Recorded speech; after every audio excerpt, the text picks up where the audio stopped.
Welcome back to part 2 of our Sweetwater Minute interview with Joe Satriani. Let's dive right in and talk about his signature guitar pedals. The first one we did was the Satchurator, and you can guess what this pedal does, right? So, you know, I was a collector of all those old Japanese distortion pedals, and I found that early on, my very first tour, the Surfing with the Alien tour, was the first time I ever toured as an instrumentalist. I don't want to say I didn't know what I was doing, but I didn't know what I was doing, right? And I was thinking, how do you do this, play melodies and solos back to back all night long, no singing, no rhythm guitar, you know? And I realized just, you know, your guitar into the front of a Marshall, that doesn't work. It's just too cranky over the course of a 2-hour show, you know? So I needed something more full, more sustained, that I could play with the front of house engineer so that we could get it to be a little bit softer sometimes, and then if we needed it more aggressive, he could mix in a little bit more of the 57, let's say, that's, you know, right next to the cone. So we started to play around with that idea, and I wound up using tube drivers and DS1s and things like that, and these things were heavily modified to allow me to go through a whole album's worth of different guitar tones pretty much just by adjusting the pedal and using the volume control and all the other features on the guitar. And it really turned into something like an art form after a while. I realized I can really pull this off. I don't need a modified amp with 8 channels, or I don't need 6 different amps. I can do this pretty much the way Jimi Hendrix did it. You know, he had a 100-watt head and 2 cabinets, and he had some pedals. You know? So I thought I should be able to pull this off like he did. So that led us to really see if we could perfect the idea of what a distortion pedal is supposed to be doing. I kind of play around with it. I found when I was using the PV amps, we had sort of backed off a little bit in the gain structure that you would get, let's say, from a 6100, which I'm using today during the clinic, and that was a cleaner sound, but it really helped for that period of music that I was playing at the time. Since I started back with Chickenfoot, I started using the Marshall heads again, and I was using actually the 410, the JVM 410 and the 210 on tour, because we play a lot louder, and I'm playing a lot more like Townsend, you know, meets Satriani, rather than just, you know, straight Joe with all the melodies and solo, you know. Sammy would not let me do that, right? Everybody in that band's a soloist, so so I found that I was using this box as just sort of like a little added thing. Instead of like running the gains all the way up like I do for my gig, I would be running it here, and I would add it in just to make a solo a little bit fatter, a little bit smoother, something like that. And that really helped a lot. And then sometimes if I had other pedals, I would fool around with whether I'm not using this little buffer switch, which really was a great way to get this thing to mix with different kind of wah-wahs depending on their inputs. It can make a big difference depending on the wah. It does. It really does. And then you can always, if you're running your primary gain strength low, you know, you're looking just for a little bit overdrive, and then you want more, of course we have the more button, which is something that I've always wanted, and my vintage pedals never had that. You know, you always had to buy a separate pedal, and it was never the same. So I was really happy that the guys at Vox went for this whole concept of more, you know. And so it's sort of, in my mind, it kind of, let's say if you were here and you step on the more button, it's almost like you get like 6 more numbers or something like that. And anyway, that was the model that we were using, and it really works. I'll probably step on it during the clinic. A few times during the clinic, yeah. Sometimes you just feel like you need more, you know. So, anyway, but I love this box. I mean, I've used it in the studio and live with now 3 different acts: Experience Hendrix, my solo tour, and Chickenfoot. And it goes along with this one right here. Just happens to be green. Which I reviewed this for Sweetwater's publications, and I was blown away by the number of sounds you could get out of this and the different delay tones. Oh, I'm glad you liked it. You know, this was one of those things that I wanted to eventually get a simple box that could replace my old Echoplexes that I used to really love, you know, but are so unreliable, of course, and then they're not very roadworthy. We all want something very small, and we didn't want to really compete with the programmable boxes that are out there, because there are quite a few of them and they're really good.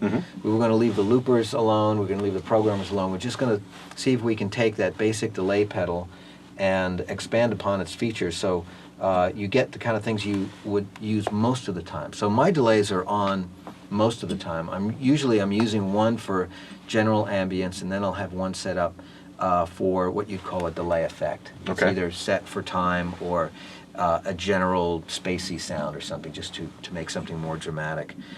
So in every way, it functions just like your average digital delay pedal, except it sounds better, number one, which is the most important thing. We wanted to make it sound better than everything else that was out there.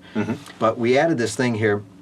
You got the modern and vintage button here. And the modern is just straight up, whatever you play in, that's what comes out. And when you go vintage, though, it introduces a simulated tape warble in it.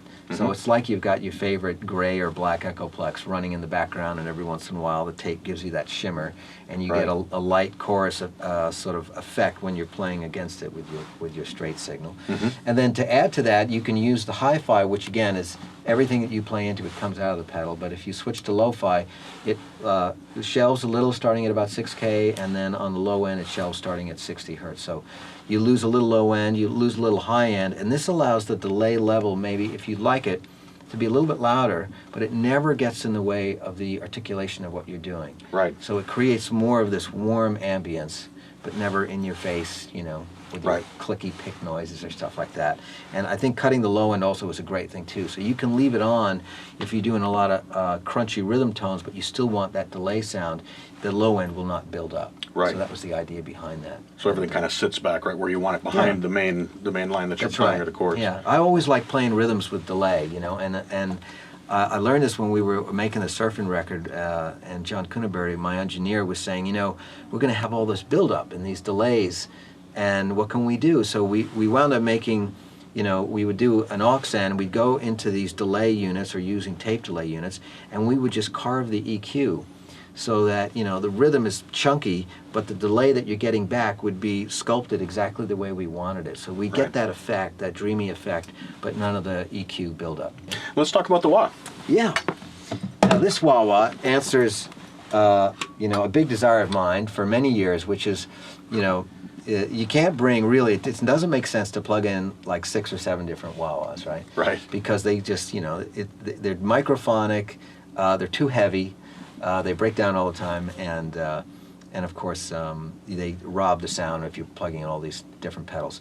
So I was getting into the idea, well, maybe we could get not a programmable pedal, but still an analog wah-wah pedal in the traditional sense, but that had some simple options that it seemed like over the course of over 20 years of doing instrumentals, this is what I always needed. And I came up with, well, I need that standard, beautiful Vox sound that, that Hendrix and Clapton, all those guys were using way back when. That's what I used on Surfing with the Aliens. So that's the kind of sound I know I always need. But then there were other songs where I was using more modern wah-wahs, and the Clydes and the Bad Horsey or the Dunlop line. There's plenty of wah-wahs out there for anything you want to do.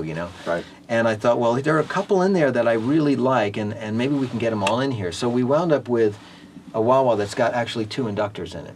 So you do have the classic Vox inductor, and you do have something that I guess we'll have to call the modern sound.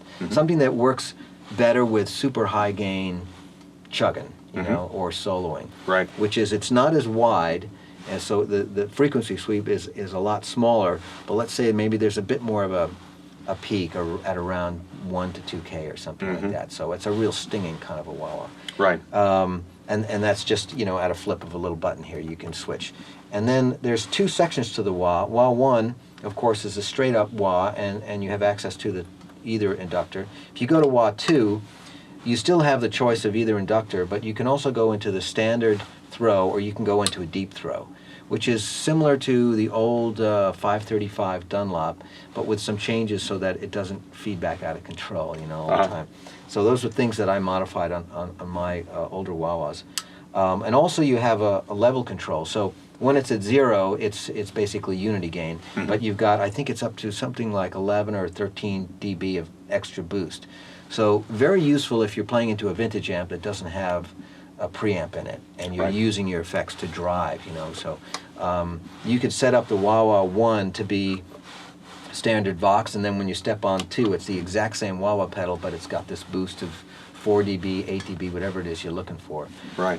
So it eliminates the idea of needing some other box to boost your signal. It comes right from here, so you don't have to worry about it not being compatible. Joe, thanks so much for your time today. We appreciate you stopping by. My pleasure. We can't wait for the workshop and concert tonight. Be sure and catch him on the road with Experience Hendrix. Watch for new Chickenfoot music coming out. Watch for DVDs coming out. You're everywhere. Yeah, I'm everywhere. And if you need more information on the guitars or the pedals, give your Sweetwater sales engineer a call. I'm Mitch Gallagher. Thanks for joining us for the Sweetwater Minute.